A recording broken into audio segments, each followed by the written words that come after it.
for her speech on the legalities and all this about changing the policies. And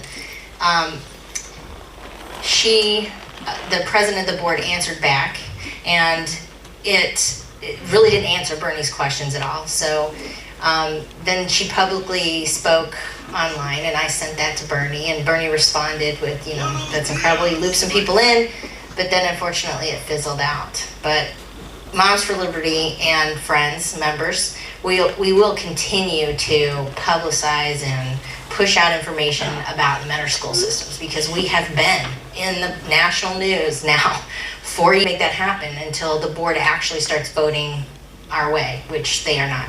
So, and most of your school boards are left-leaning, by the way, in every district in Lake County. Yes. One more question. Do the school boards pay money to this organization?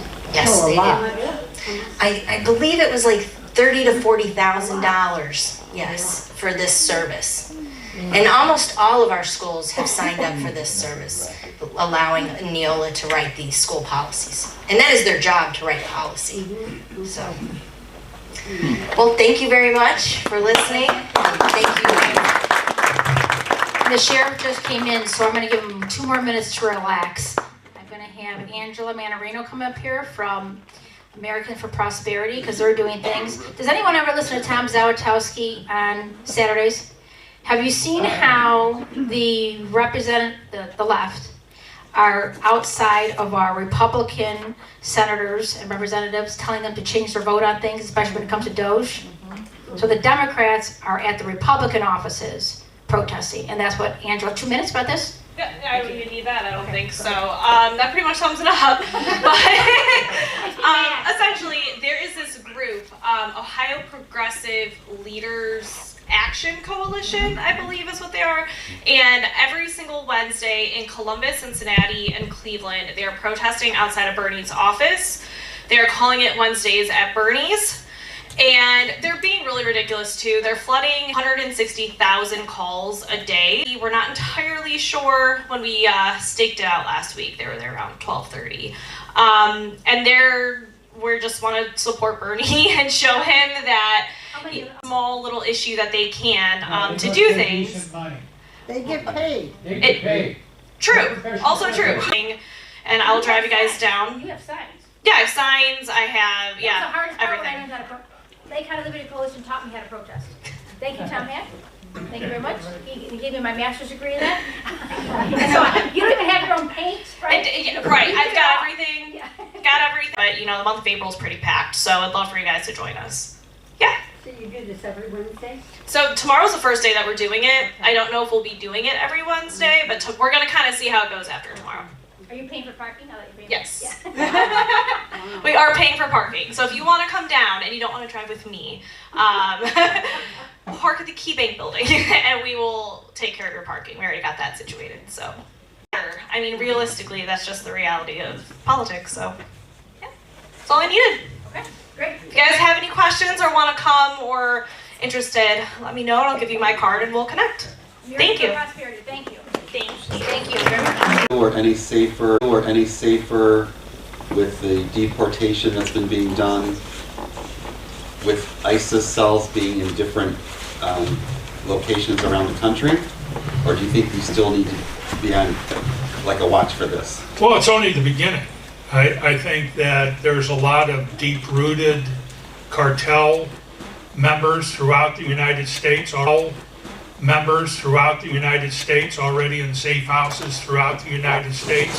It's not something that the United States, but there were millions that came across the border. And so that's not going to be done in 6 weeks, or really 6 months. There's a lot of people who are embedded already throughout the United States, and that's not just from South America, that's from all over the world. And Cartel is Midwinter Conference, and Tom Homan was there and discuss some of the changes they're going to be making. And so they're important and needed changes today. Like one of the questions I was posed with was what's going on with Lake County and immigration. And so it's not an easy topic because I'll give you an example. As the Lake County Sheriff's Office, if we were to make a traffic stop and we pull over, there were over 8 to 9, where they're not really detainers, but through immigration has placed on a number of things with this individual, and we made a traffic stop and it said, well, immigration wants them. Right now, we would have to call immigration on the phone and say, we have somebody that you want right here at 306 and 84. Are you able to come get them right now? Because you have maybe 15 minutes to come get them. Wow. And if you don't, we got to let them go. And the reason for that is we have no legal authority to. And so a number of our deputies would be certified to be agents for immigration. Yes. And so an extended arm of immigration. And by doing that, if they were on duty or could get there, we would be able to detain them and they could take them to a facility that has immigration inmates. And you hear Sheriff Jones, who's a friend of mine, he's always there with his big cowboy hat and bigger than life, talking about, and he has a sign, immigration, welcome here. And the reason why most sheriff's offices don't house immigration inmates is because of the restrictions. For instance, every year, for our citizens that we arrest, the state comes in and inspects once a year under what's called Ohio minimum jail standards. And they bring in 5 inspectors instead of 1, and they spend an entire week in your facility combing everything through and adding more and more requirements. Why? Because of immigration requirements status that was set up previously under the previous administration. Now, my feeling is our jail should not require higher standards for people who aren't. Now, is there money to be made? Yeah. So if we were to house 100 immigration inmates a day for a year, that would be about $2 to $3 million of revenue. We house maybe 5. We used to house, back in the 90s, we housed 60 a day, and we housed 60 a day for Cuyahoga County because they were overcrowded. So we were housing about 120 inmates a day back in the early 90s when I was the jail administrator, and it was bringing in about $3.5 million. But certainly, of that $3.5 million, at least $2.7 million was revenue that went back to our general fund. What was that used for? When the jail was built and opened in 1990, the jail cost about $20 million to build, and $10 million over 30 years in interest. So $30 million. The county was able at that time to use that money to pay down that debt and really paid off the jail a lot faster. By about 2009, the jail was paid off. Today, by 2018, we had no room to house those individuals.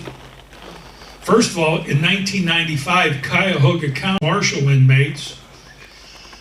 But when we had the old jail, when it opened up in 1990, we brought 100 Lake County court inmates under our court system. No. So Paul is in our jail and she's done with her time, but immigration wants her. we're certifying our jail that if immigration says, yeah, we want her, we're gonna detain you for up to like 72 hours. It gives the immigration a lot more time to come get her. And so we are working with them. There's another program that we're not going to get involved, and that's being agents of immigration and going out into the community and looking for people. I don't think that's the role of the sheriff to do that. If there's a serious individual, say a cartel member, and immigration is out looking and said, we need help, we'll be right there to help. But we're not going to be an extended arm of immigration to spend our time looking for all those cases. I don't think that's what Lake County's looking for me as sheriff to do in the county. Good idea. Yes, ma'am. So can you tell us how many immigration arrests you have had, and you know, were they sent away or what happened to them? No, I can't tell you. No, to tell you the truth, haven't had many. Okay, we did have a gentleman last week. We have not had a lot of involvement with immigration, nor have we had a lot of requests from immigration here in Lake County. Painesville, is it still a sanctuary city? Painesville's never been a sanctuary city. Oh, so That's it's been one of the really biggest great. missteps, especially out where I live in Perry and out that way, lots of nurseries. And so we did have a lot of green card status of people coming to work the nurseries, and then they would go back home during the winter and then come back for the summer. Well, eventually that developed into sort of upset with the federal government over this, but they were looking at a cartel house that was roughly about 2-3 miles from the sheriff's office. And so they were tracking shipments from Mexico that were coming across the border, coming up, and then coming across Interstate 90, and it was a drop-off point, a house, and that was a transfer point. And so the DEA, the marshals, ATF, all were looking at this, and we were contacted at the last minute because they needed our SWAT team to raid that cartel house. Cool. When we raided it, there was information went out ahead of time, so when we hit the house in the middle of the night, there was still food on the table, guns at the doors, but they were gone from the upstairs residence, and they caught them on their way to Pennsylvania is when the truck was finally pulled over. Downstairs was a packing house, but as far as I know, there are no more cartel houses in the Painesville area. But there are plenty throughout Cleveland on that inner stops. Yes. From the commissioners' meetings, I remember you talking about a big change in Lake County.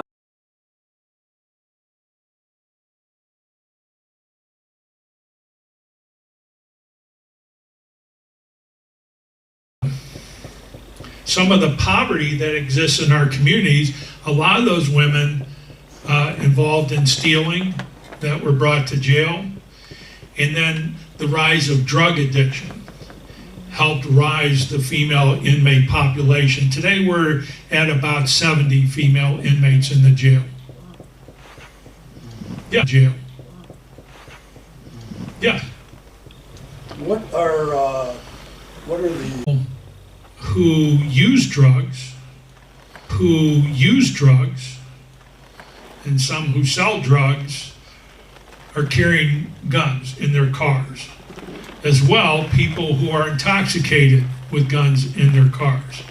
People that are high with guns in their cars.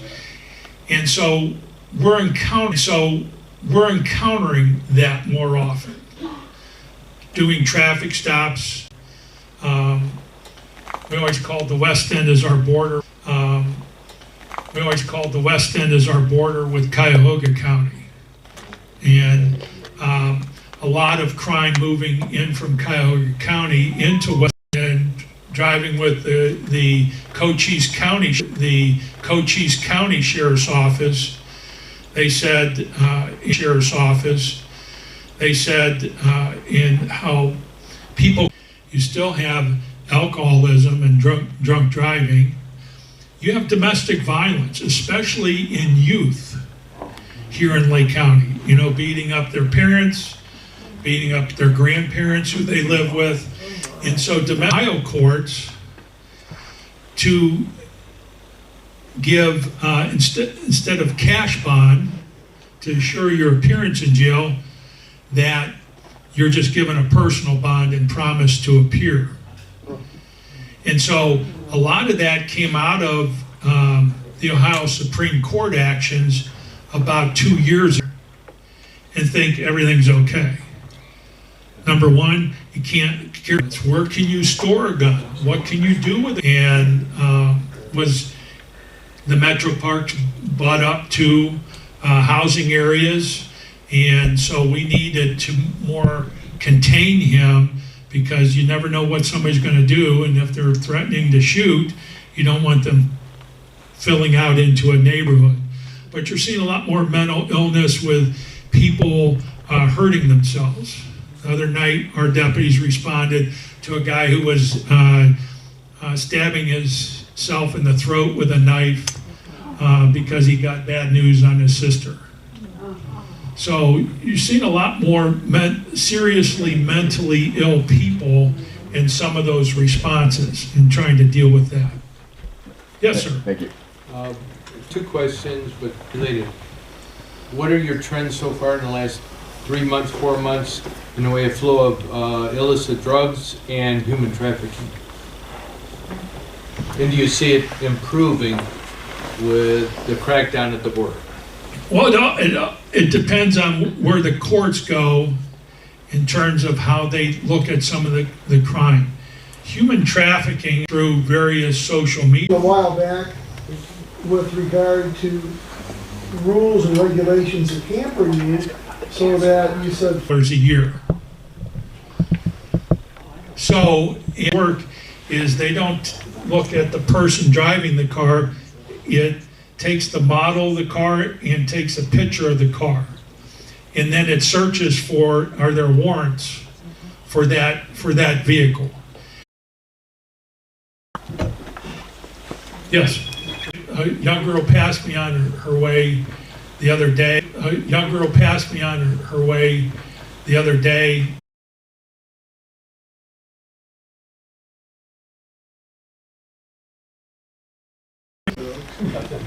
But I couldn't, again, best person to talk to on that.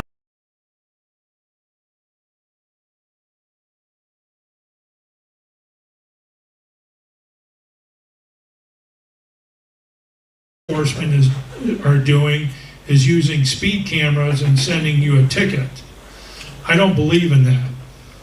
And here's why I think it's a money fundraiser. And I don't believe that's the job of law enforcement, to make money off of traffic.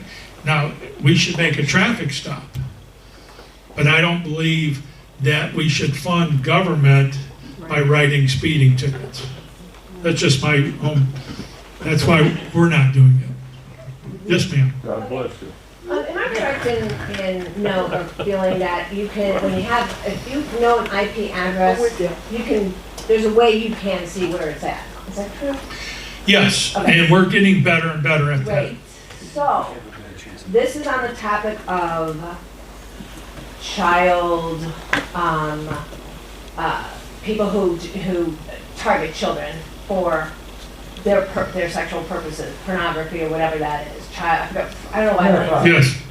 Trafficking, yeah, child trafficking. It's different stuff. So, what are your strategies to protect our children from these predators? We're finding their IP and then arresting them, because now we know that this IP was involved in that, illegal website or whatever it is on the dark web or something. Well, it is. It's very complicated, and IP addresses are hidden and masked. And it's just like, I got a phone call from my own phone the other day.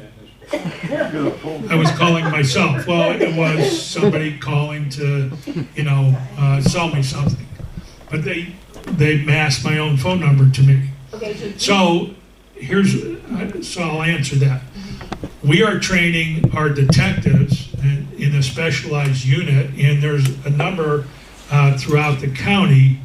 But it's also difficult. Imagine the officer who has to look at that all day and what you go home with. And so that's also pretty brutal. And so you don't want somebody doing that for a long period of time.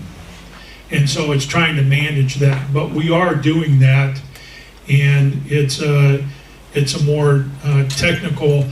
We just got one of our detectives, we've been waiting 5 years to get paid. They're going to go to the Celebrate program, which is in Georgia, is funded. It's very costly, but the federal government will pay for him, and he'll come back with all the equipment to download cell phones and to be able to track some of that. But it's a unique technology resource to be able to do that. Do you have federal funding or support in any way on a local level to find these predators? Yeah. Surprising is he kind of was telling us about drug debts. He kind of was telling us about drug debts, how many died from drugs. I don't know if you know the number this year or for 24. I don't remember. He told us, but the biggest surprise was how many drug deaths were there in Lake County during President Reagan when they had Just Say No. We were all shocked to find out there was only 3 drug deaths in Lake County during President Reagan. Life has changed so much since the 1980s. As a society, you also didn't have cell phones in the 1980s, nor did you have some of the outlets. So to go back and say what they were doing in the 1980s would necessarily work today, it doesn't translate. I wasn't saying that it would work. I just was. Doesn't translate. It was just shocking that the low number in drug use was a high priority during the Reagan administration under Nancy Reagan, if you recall. The last thing I wanted to mention is watching some of these film where they cross the border in Texas and other places with their cars. It is amazing the drugs that are coming across just in cars, how they try to hide it and what they find. Absolutely. We're doing, with some of the county funding for our deputies, we have some interdicting for identifiers and some of the drug trade coming through the county. Yes, sir. I was going to say, can the police track the purchase of an internet router to find the IP address of a child predator? No. What was the question? Not really. And it's far more, some of the bigger crimes, and this is one of the things that I'm trying to get across to the county today, but that's a good question, is the predators on seniors. And it's not, it's identifying love matches where people think, this person's in love with me, but they want to come over here, so that send them money. It is not unusual. We've had so many different individuals who have lost between $100,000 and $500,000 to some of the internet crimes. And money, but got in one of those schemes and lost all her money. And she was pretty well educated, so it's not like people are dumb or people are. Listen, people are lonely. They're looking for someone to help them. And so it's identifying some of these crimes and getting that message out to the community. Yes, ma'am. Do we have very much homeless people in Lake County? And what happens to them? Yes. We do have a rising population of homelessness. To sleep at night because it was a very cold winter. And they were pretty young, and it was like 2 o'clock. There's breakfast for you. You walk across town. There's lunch. We go into Lafayette Park and we can sit around there, then have dinner, and then we come back here to sleep at night. And during the summer, we can sleep outside. So, where that translates to Lake County, there's a lot of churches that have food programs. There's a lot of shelters. And so people do come here because there are services for them. It doesn't make it right, but a lot of mentally ill people that live on the street here. And it's a very sad situation, really. We're hurting society by helping them too much. Yeah. Yes and no. The problem is mental illness is so significant in our communities today, families at some point can't deal with it, or they have the inability to deal with it. Or they have the inability to deal with it. And so there's not funding for mental health services, or it's limited funding unless you have insurance. And so when these people walk away from their homes, they're on the street. And for instance, if somebody comes to jail who is severely mentally ill, it used to be we would get them on mental health medications. But as soon as they would leave, it would be 6 weeks till they could connect up with programs. By that time, they'd fallen off their meds and it would continue. We have worked a lot with Medicare to get people on programming so that they get those services immediately when they get out of jail. But I think we have to do whatever we can to help people who are mentally ill and try to provide services as best as we can, but it's a difficult situation. Okay, 2 more questions. This one and then 1 more. Go ahead. We had a lady in Willoughby who lived on a bench in front of the store for like a whole summer or something. And then when the weather got bad, she was gone. But is there anything that the community can do for her while she's there? We don't know. Well, sometimes, and they do. We have She refuses help. Everybody's a guy named OBJ that stays around our jail. And as long as he's on the sidewalk, there's not much we can do. But he refuses all sorts of services. Now, you can call Catholic Charities or Salvation Army, and some of those places do have programming. And it's not necessarily Catholic Charities itself, but places that they fund, like United Way and some of those places that you can find programming, but you have to look for it. They have to want to accept it. Yes. Yes. And they can be deemed mentally incompetent, then what do you do with them? Same scenario.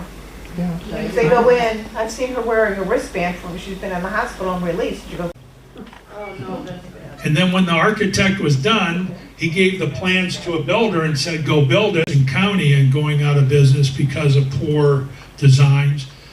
The jail facility itself has just become so, we're pumping in $500,000 a year to keep it afloat.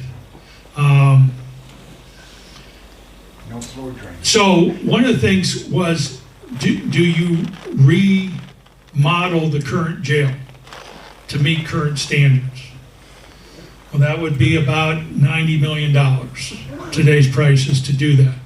But then you still have a jail and put the money towards the jail. Why that's good for Lake County, Lake County had $85 million to put down on the jail. Then they went to funding sources. So they had to fund $115 million. They got $60 million on a good rate in 30-year bonds. They also got $55 million on short-term bonds. Under the county's plan, as has been explained to me, the county's investments are bringing in 15% return for the next 5 years guaranteed. They're counting, 15 million. They're counting on 5 million for the general fund. They're taking the other money and they're going to pay down the short-term bonds over the next 5 years to leave the county with a $60 to $70 million debt payment for the next 25 years for the current jail. So they don't have to go for new tax.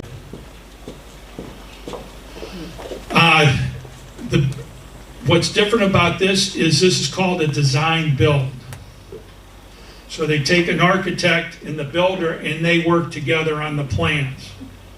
And so in the end, then the architect, the builder comes up with what's called GMP, guaranteed minimum price. What's your question? That was good. Are you really happy about this, I would imagine? I'm very, very happy because it's going to expand our mental health services. It's going to, right now, if you go to your school, there's a nurse's office. That's what our medical department is in the current jail.